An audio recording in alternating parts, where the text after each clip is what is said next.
네, 여러분 반갑습니다. 한겨레 데일리 라이브 뉴스 다이브 시작했습니다. 어서 오십시오. 고현준입니다. 자, 화요일 뉴스 다이브 함께 하실 세 분 소개해 드립니다. 먼저 박영식 평론가 나오셨습니다. 어서 오십시오. 네, 안녕하세요. 네, 반갑습니다. 그리고 오윤혜 씨 함께 하고요. 네, 반갑습니다. 오윤혜입니다. 네, 그리고 전혜연 평론가도 함께 합니다. 어서 오십시오. 안녕하세요. 전혜연입니다. 자, 날씨가 많이 덥습니다. 그리고 너무 더워요. 소나기 소식 있다 그래가지고 우산 계속 들고 다녔는데 비가 안 와요. 아, 그럴 때 우산 들고 다니세요? 저는 웬만하면 우산 안 써요. 저도 잘 안 써요. 비가 와도. 준비성이 없는 분들. 준비성이 없다기보다는 제가 우산을 그 어림잡아 진짜 한 100개 잃어버렸을 겁니다. 태어나서 100개니까 100개 근데 넘었어요. 여기가 한 올 한 올 소중해지면 우산 쓰게 돼요. 네. 그렇게 말씀하시기에는 너무 풍성하신 것 같아서. 기다려 우산을 가요. 쓴 결과인 거죠. 그럼요. 네. 늘 준비하고 네. 늘 항상 항상 준비된 마음으로 살고 있습니다. 네. 우산 안 쓰세요? 좋습니다. 한 올 한 올 소중하다는 걸 소중하다. 몇 년 자. 전부터 느끼고 있습니다. 자, 이렇게 소중한 시간이 하나하나 흐르고 있는데 특검 관련된 뉴스부터 좀 보자면 그 3대 특검은 지금 뭐 사무실 마련이라든지 뭐 인선이라든지 관련 뉴스들이 하나둘 나오고 있습니다. 속도를 내고 있는 모습이고 그중에서 오늘 그 좀 눈에 띄었던 게 국민일보 보도였는데 내란 우두머리 혐의의 피고인 윤석열 그 측근들에게 뭐 더 나올 게 있느냐라는 취지의 발언을 했다 그래요. 뭐 특검 수사에서 더 나올 게 있냐? 이제 거의 다 끝난 것 아니냐? 할 테면 해봐라. 이번 특검이라는 건 진보진영 인사들이 민변 쪽이나 진보진영 인사들에게 일자리 마련해 주려고 한 것 같다. 뭐 이런 발언들을 했다 그래요. 그 진짜 이게 다 사실이라면 굉장히 놀라운 정신세계가 아닌가 그런 생각이 빨리 들어요. 감옥 치료가 필요한 거죠. 음. 본인만 지금 현실 자각 못하고 윤석에 외치는 분들 계속 보고 싶다고 막 기자한테 비키라고 할 정도잖아요. 그러니까 자기가 보고 싶은 것만 계속 보면서 심각하게 피해를 주고 있기 때문에 빨리 구속하고 빨리 감옥에 집어넣어야 된다고 생각합니다. 이게 진짜 지금 빨리라는 표현 여러 번 써주셨는데 그 속도가 굉장히 중요할 것 같아요. 그렇죠. 사실은 근데 이제 곧 김용현도 풀러난다고 하고 하니까 제가 좀 우려하는 게 뭐냐면 제가 광화문하고 그쪽 방송을 많이 왔다 갔다 보면은요 소위 태극기 부대라고 불리는 노인 그 지지층이 지금 다시 모이고 있어요. 야외 집회하고 있거든요. 그래서 저는 윤석열이 카메라 좀 기자를 비켜라. 나 카메라에 잘 보이게라는 식으로 한 게 굉장히 의도적인 발언이라고 보인다. 이게 폭력적이든 뭐든 선동을 해서 나를 좀 도와달라라는 신호를 읽히는 건데 사실 굉장히 위험한 거죠. 그리고 서부지법 폭동 기억나시잖아요. 저는 또 그런 사태가 일어나지 않을까 봐 좀 우려가 되고 그래서 특검도 빨리 가동이 돼야 되고 사실은 윤석열에 대한 구속이나 이런 부분도 좀 더 빨리 됐어야 된다. 이런지 못하게 그런 생각이 듭니다. 그러니까 제 딴에는 특검을 시작하기 전부터 이제 공정성 시비를 미리 붙이고 싶다라든지 이제 논란의 대상으로 본인이 직접 언급을 해서 힘을 뺄 수 있다고 생각을 하는 것 같아요. 그러니까 정신 세계가 그러니까 과거에 어디 뭐 한남동 관저나 대통령실에 있던 윤석열 본인 스스로의 모습이라고 생각하나 본데 지금 재판받고 있지 않습니까? 피고인이고요. 그리고 저는 이럴 때마다 사실은 굉장히 분노스러운 게 이건 다 지기현 잘못이다. 지기현 판사가 구속 취소를 인용해줬기 때문에 이렇게 지금 오만방자하고 거만하게 국민 앞에서 굴 수 있는 거다는 생각이 들고 이제는 윤석열의 말과 행동 하나하나에 의미를 부여하는 거에 사실은 좀 지쳤습니다. 이 인간은 염치도 없고 양심도 없고 일단 인간의 기본이 안 돼 있는 사람이기 때문에 뭐 이제 더 언급한다는 것 자체가 좀 입이 아프기도 하다. 그래서 이제 헌법재판소를 공격할 때는 우리법 연구회를 들고 나왔고 최근 특검 얘기를 하니까 민변을 또 공격하는 거 상당히 의도적인 거죠. 근데 저는 좀 어이가 없는 게 김건희 씨가 과거 본인들이 진보의 오야붕이라면서요. 그 말이 딱 떠오르면서 혹시 윤석열 씨가 민변이나 우리법 연구회 출신 판사를 내는 사람한테 자격지심이 있나? 뭐 이런 생각도 들었는데 어쨌든 가해자들이 상대방을 공격할 때 가장 쓰는 나쁜 방법 중 하나가 이렇게 이념을 갖다 붙이는 겁니다. 그래서 이런 용어를 썼다고 저는 생각이 들어요.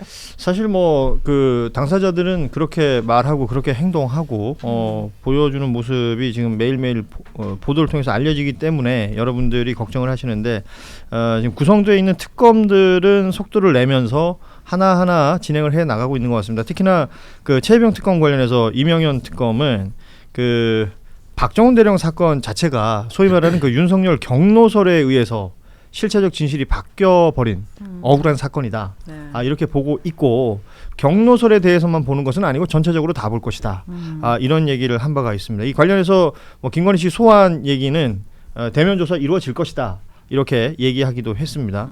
지금 뭐 특검에서는 분위기들이 이렇게 나오고 있고 관련된 의혹들 그리고 비화폰 썼던 내역들 계속해서 나오고 있는데 일단 이 얘기부터 좀 해볼게요. 김건희 씨가 이제 병원에 입원을 했어요. 네.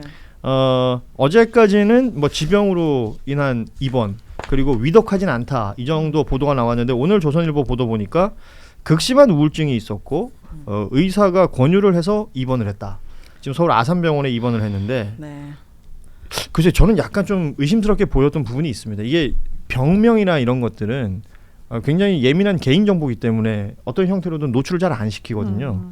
근데 이렇게까지 어제 보도와 달리 오늘 약간 보충된 듯한 보도가 나온 것 뭔가 그냥 우리 그냥 흔히 생각하기로 예전에 뭐 재벌 총수들 뭐 영장실질심사 나오라 그러면 휠체어 타고 이제 링거 꽂고 뭐 이렇게 나오는 그런 모습 연출하려고 하는 거 아니냐. 그렇죠. 보통 이제 학교 가기 전에 꾀병 부리는 아이들 있잖아요. 이분도 진짜 학교 곧 가셔야 되잖아요. 아, 그 학교가 그러니까 다른 학교죠. 예. 근데 의료대란 이유로 사실은 정말 위급한 수술이 아니면은 이렇게 아산병원에 입원실을 간다는 것도 저는 우울증으로 저는 입원 이렇게 할 수 있는 것 자체도 특혜고 다른 환자들에게도 민폐다라는 생각이 들었고 뭐 이 우울증은 기본적으로 앓고 있겠지만 저는 왠지 우울증 말고 다른 더 감추고 싶은 무언가가 있기 때문에 그냥 우울증이라고 얘기한 것 같은 느낌도 들어요. 뭔가 밝혀지면 되게 곤란한? 부끄럽고 뭔가 곤란한. 발 사이즈?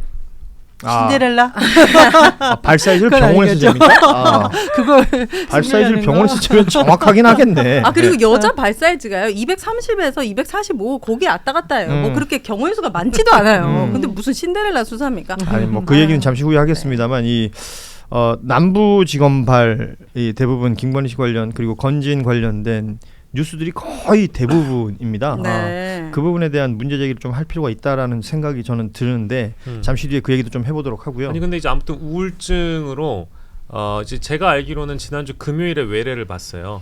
근데 주말을 지나서 이제 어제 입원을 했다라는 겁니다. 그러니까 이제 뭐 그간 뭐 아산병원에 치료 기록이 없었던 건 아니라고 저도 들었거든요. 예. 근데 우울증으로 입원할 만 한가? 요거는 뭐 각자의 판단이 좀 필요한 것 같은데 저는 사실 주변에 이제 우울증이 굉장히 극심한 경우에는 실제 이렇게 대형 병원에 입원을 하기보다는 이제 특정 시설로 이제 입원을 하는 경우가 많이 있었기 때문에 이제 뭔가 사회적으로 뭔가 좀 멀리 떨어져서 일단 정신적으로 치료를 받는 분들은 더러 계시거든요. 네. 아니 근데 이거는 모든 내용이 그 국민들이 보는 관점에서 근간은 저 사람들이 어떤 행동을 한다는 건 무슨 의미가 있는 것이다. 그렇죠. 수사를 피하기 위한, 쇼.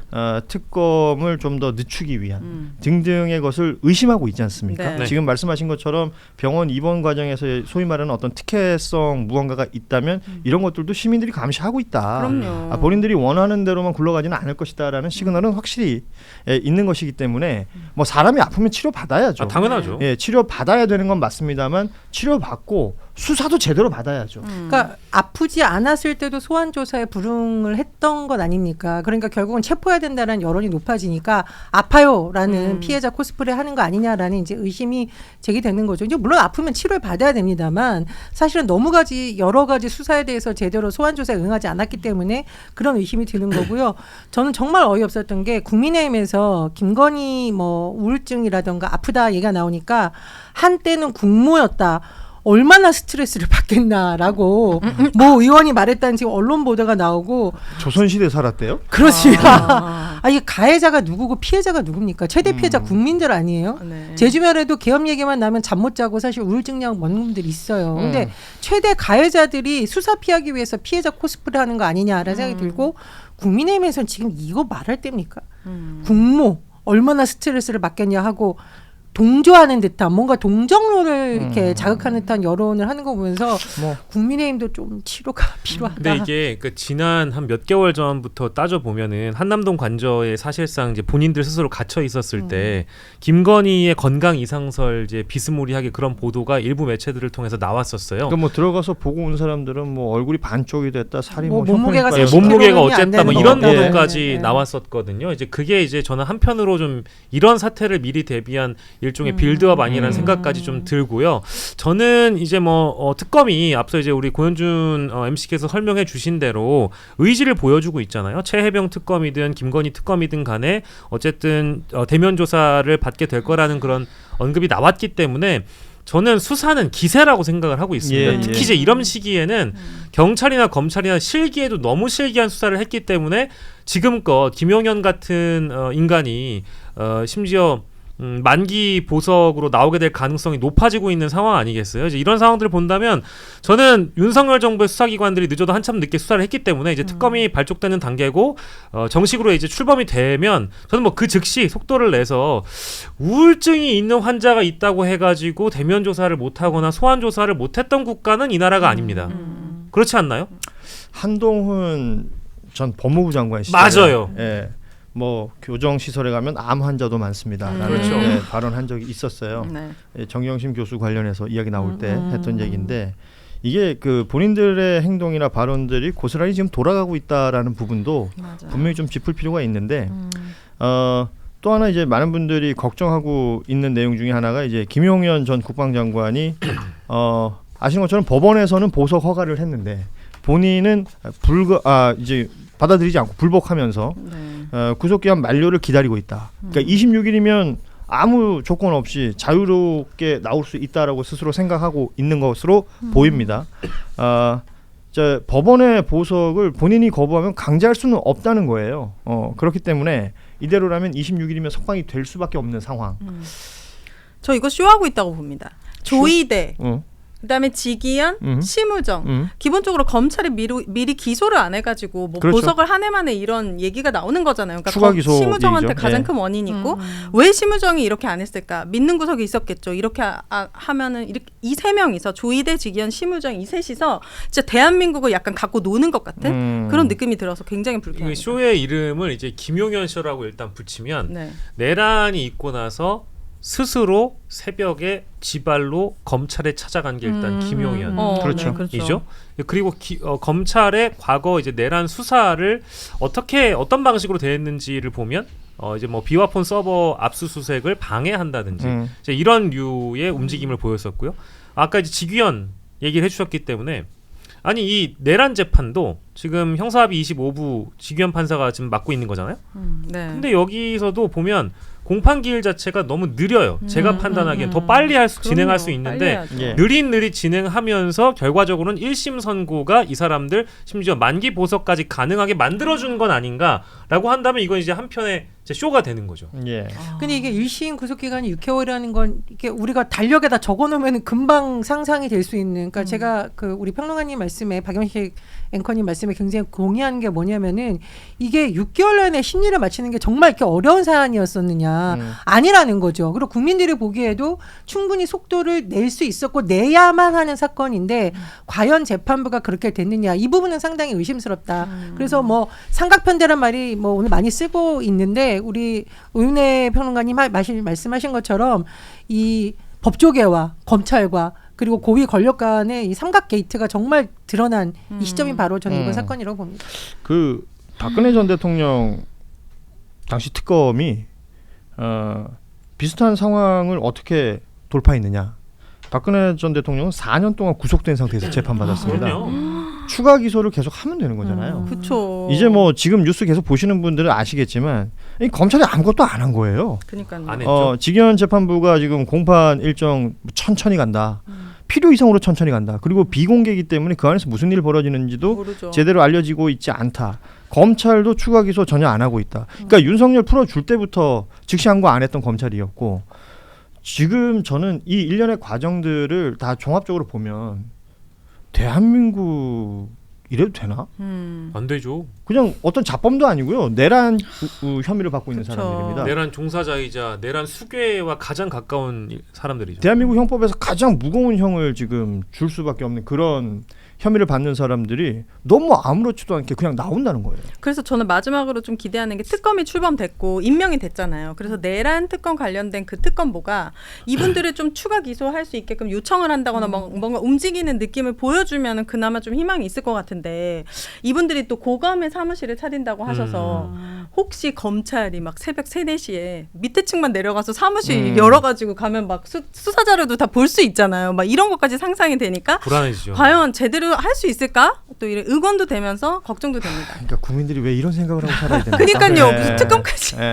근데 이제 심우정 총장이 빨리 사퇴를 해야 되겠죠. 그렇지 않은 이상 검찰에 대한 이런 의혹은 계속 국민들이 제기될 수밖에 없고 네. 심우정과 이제 우리가 다뤄보겠지만 여러 세력이 사실상 공모를 한 듯한 여러 가지 정황이 드러나고 있으면은 더 이상 버티면 안 되고요. 심우정 빨리 사퇴해야 되고 그리고 심우정도 저는 특검 수사를 받아야 된다. 도대체 왜 김건희 관련한 수사는 여러 가지 사건은 그렇게 무혐의가 처리되고 야당에 대해서는 가혹할 정도로 탈탈 털고 최근에 내란 이후에도 보여진 그런 느슨하고 안이한 태도는 왜 일어났는지 저는 그 부분에 대해서도 앞으로 십체가 반드시 밝혀야 된다고 저희가 생각합니다. 이제 뉴스라이브 2부에서 이야기할 주제이긴 하겠습니다만은 이 비화폰 보도가 검찰총장이 비화폰 썼다라는 보도가 나옴과 동시에 저는 이제 네. 심우정 그러니까 아까 우리가 그 김용현 쇼 뭐 한편의 쇼 내란 쇼라고 했잖아요.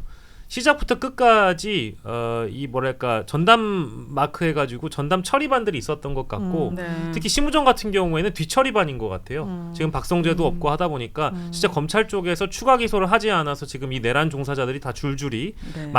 만기 보석될 가능성이 높아지는 상황은 검찰이 추가 기소를 하지 않아서 벌어진 거라면 이건 다 어디까지나 심우정의 어떤 플랜 안에 들어가 있었던 거 아니냐라는 생각이 또 들고 네. 결과적으로는 심우정이나 김주현 민정수석이나 이런 사람들도 뭐 내란 특검 내지는 김건희 특검까지도 수사의 대상이 되겠습니다만은 모르겠습니다. 지금 시간이 너무 많이 흘러버려가지고 증거인멸에 대한 부분이 완벽하게 다 끝나 있는 건 아닌가 이런 우려도 한편으로 들어서 네. 굉장히 좀 분노스럽죠. 그러니까 지금 셀리리님이 댓글에 다 아는 얘기들만 하고 있냐라고 얘기해 주셨는데 네.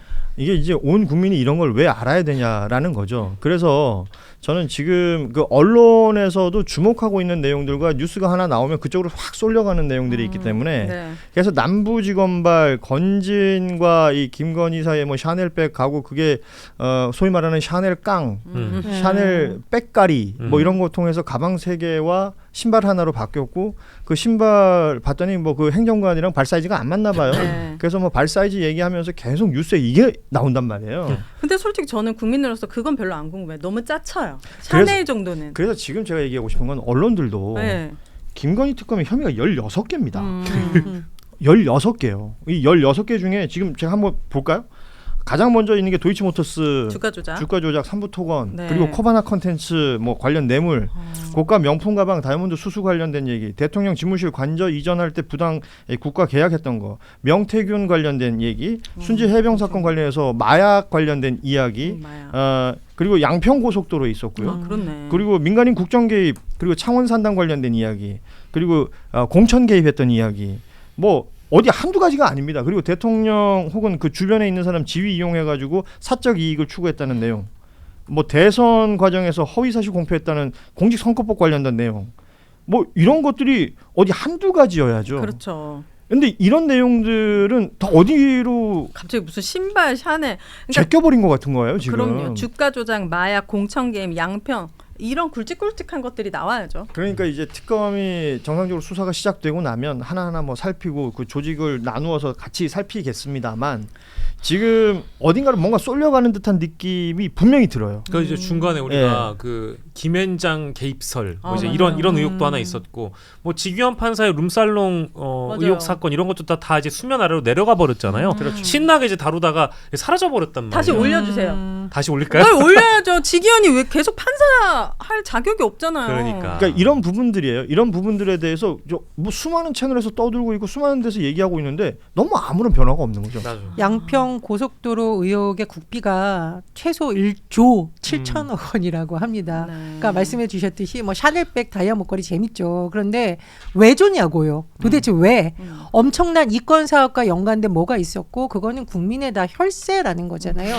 1조 7천억 원짜리 사업이 도대체 왜 이렇게 갑자기 불거졌다가 또 안 한다 그랬다가 왜 된 것인가 그런 부분에 대해서 정말 철저하게 파헤쳐야 되고 오늘 권진 앵커님의 날카로운 지적에 제가 반성을 깊이 하면서 이거 날카로운 게 아니라 본질적 문제에 우리가 다시 좀 집중을 해야 그렇죠. 되겠다. 사실 세계 특검이 계속 올라가다 보면 만날 것이다라는 얘기를 하고 있는데 지난 3년간 그 윤석열 정부 시절을 생각해 보면 그러니까 대통령 선거에서 당선돼가지고 취임했던 그 순간부터 그 취임식에 왔던 수많은 뭐 소위 말하는 유튜버들부터 시작해가지고 맞아요. 그들과 함께 얽혔던 의혹부터 시작하면 그 모든 과정들을 다 들여다봐야 돼요. 네. 그렇기 때문에 뭐 어디 한 군데에 쏠려가지고 오히려 사건을 줄이고 있다라는 생각이 난 드는 겁니다. 진짜 가세연의 대통령실이 선물 보낸다는 게 그 그렇죠. 제정신인 나라입니까? 그러니까 이런 저런 것들을 궁금하지 않아요? 지금 원희룡 전 국토부 장관 어디서 뭐 하고 있는지 어디 가셨죠? 궁금하지 않습니까? 그러니까 맞아.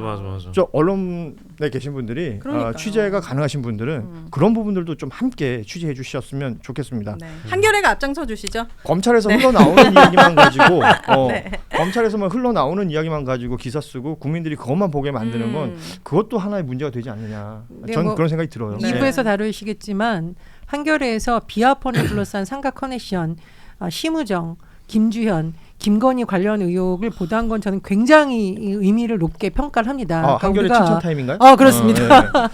권력층의 비리 의혹 그리고 사실 김주현이라는 인물이 사실은 상당히 숨겨져 있었는데 김주현이라는 인물이 검찰을 장악하고 설계자라는 것은 여의도에서 소문이 파다했었거든요. 예. 사실 결정적인 여러 가지가 나오지 않았어요. 근데 이번에 한겨레 보도로 네. 여기가 소위 키맨 역할을 했었고 설계자였구나라는 걸 드러내는 건 굉장히 의미 있는 지점입니다. 그러니까 이제 뭐 그 김주현 민정수석이 원래 민정수석 그 자리 자체를 윤석열 대통령이 당시에 그 공약으로 없앴었잖아요. 근데 부활시키고 나서 들어온 사람이 김주현이었고 예. 들어오자마자 바로 검찰이 인사했거든요. 예. 이제 이런 걸 봤을 때 그때 김주현- 들어온 검찰총장이 심우정 총장입니다. 맞아요. 예. 그때 김주현의 역할로 인해서 사실상 김건희와 윤석열의 개인 법무법인이 이제 생겨났고 개인 법무법인. 개인 법무법인이죠. 로펌이고. 그래서 용산 로펌. 예, 용산 로펌이 생긴 것이고 이제 김건희의 모든 사법적 리스크와 윤석열의 리스크 자체를 비호할 수 있는 그 주요한 역할을 심우정이 해줬다라고 볼 수밖에 없는 것이죠.